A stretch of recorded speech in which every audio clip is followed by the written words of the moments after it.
At muli po, isang paalala po sa ating mga kumukuha ng kani-kanila mga laboratory na ang inyong pong result ay makukuha nyo na po bukas sa Pretil. So, yung mga nag-aantay po ng mga resulta, bukas nyo na po yan makukuha. So, pagkakuha nyo po, check up nyo po sa inyong laboratory, pwede na po kayong umuwi.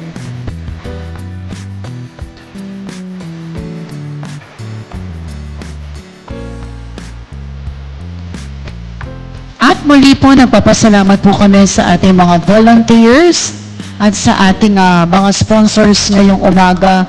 Maraming salamat po sa inyo.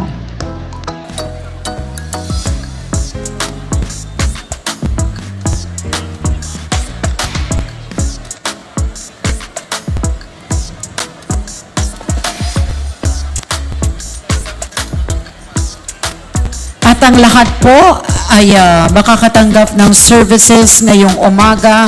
Heto po ang makukuha nyo sa Binangonan Plaza. We have the ECG, CBC, FBS, chest x-ray, urinalysis,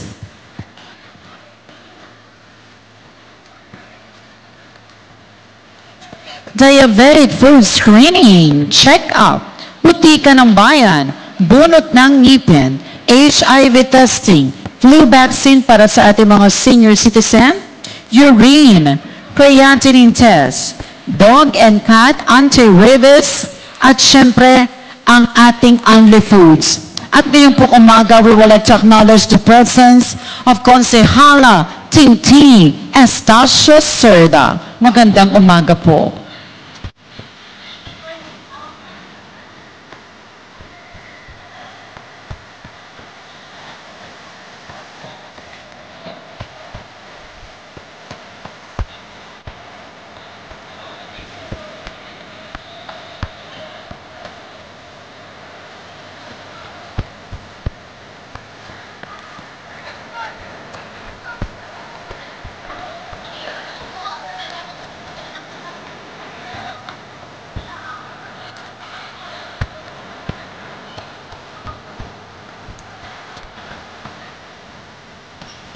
At pinapaalala po namin sa lahat po ng mga nakapila na kailangan po kayo ay merong number stub. Pag wala po kayong number stub, hindi po kayo maa-assist sa ating assessment table. After niyo po ng number stub, pupunta po kayo sa ating registration. Pagkatapos po ng registration, meron po tayong assessment. Sa assessment table po ay i-assist kayo ng ating mga staff kung saan po ang services ang gusto nyo. After po nun ay sasamahan po nila kayo paglabas po ng Binangonan Plaza. Maraming salamat po.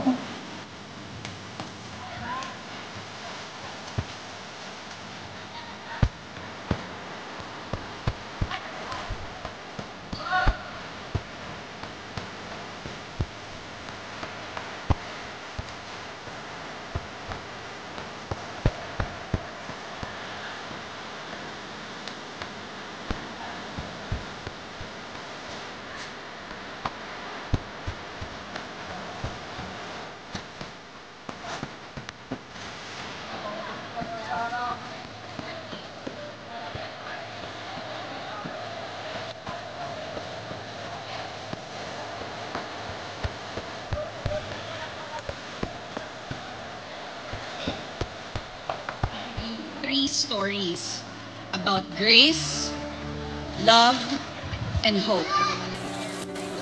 Let's begin with grace. When I was younger, I would always, let's say,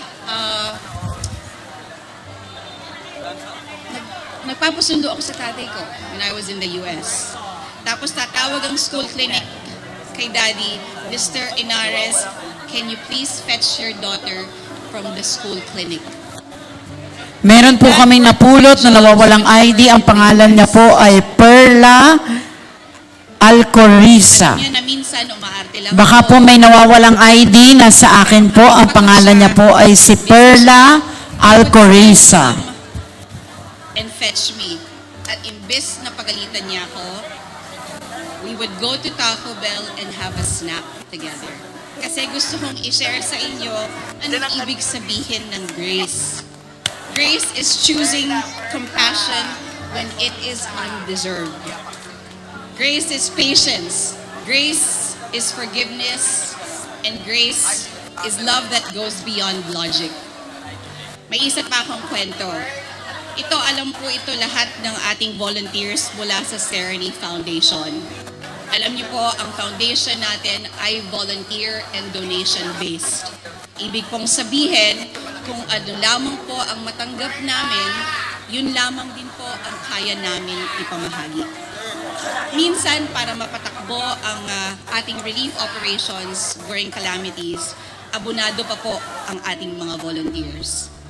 At kapag namimigay kami, halimbawa po, 2 kilo ng bigas, konting delata, may konting kape, may tanong sa amin pag tinanggap, bakit ito lang?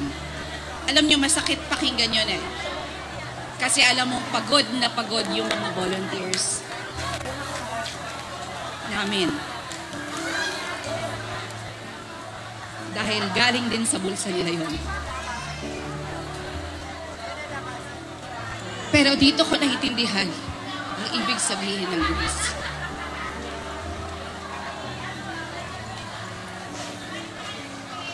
Grace means continuing to give. Kahit hindi ka laging naiintindihan. Kahit kulang ka sa appreciation. Kahit may reklamo.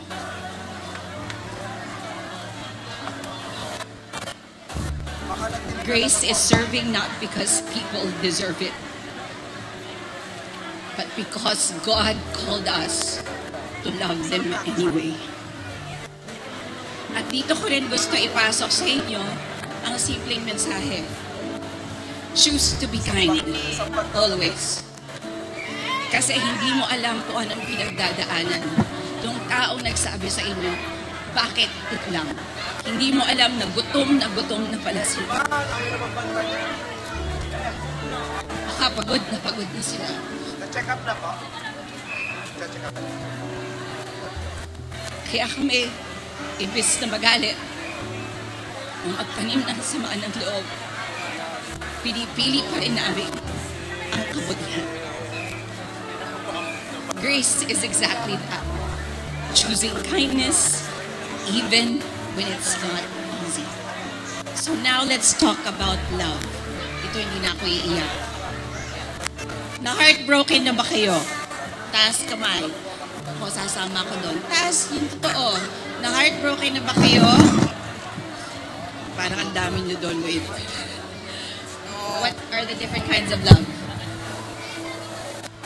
Love for family?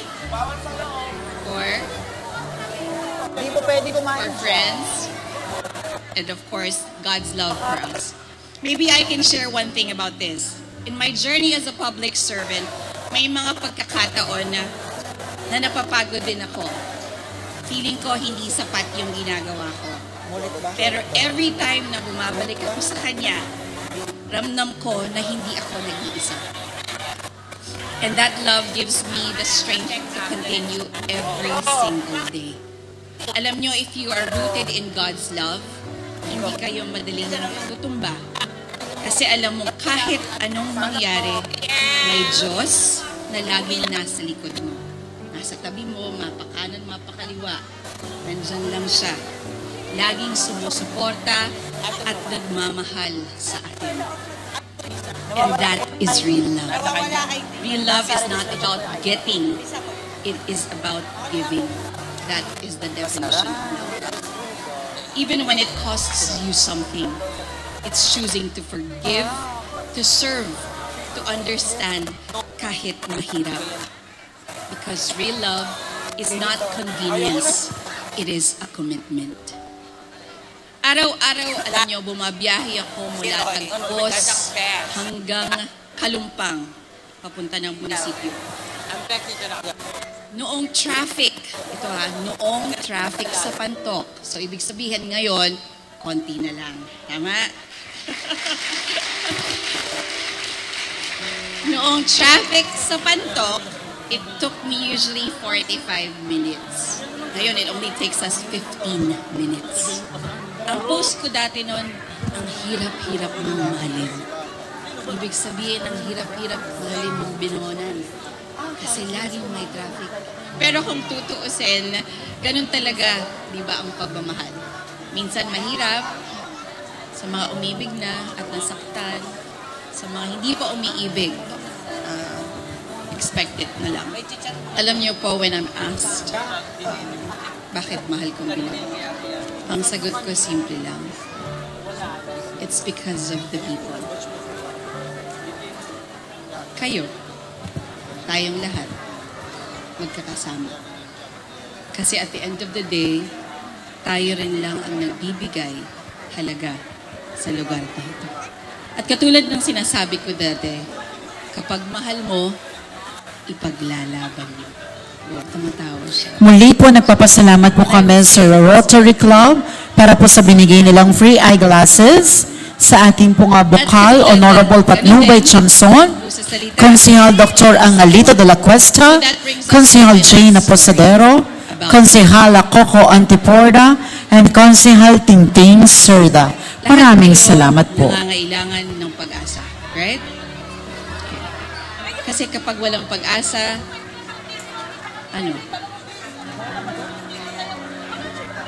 you don't have a reason to get up every day. Mahirap lumaban.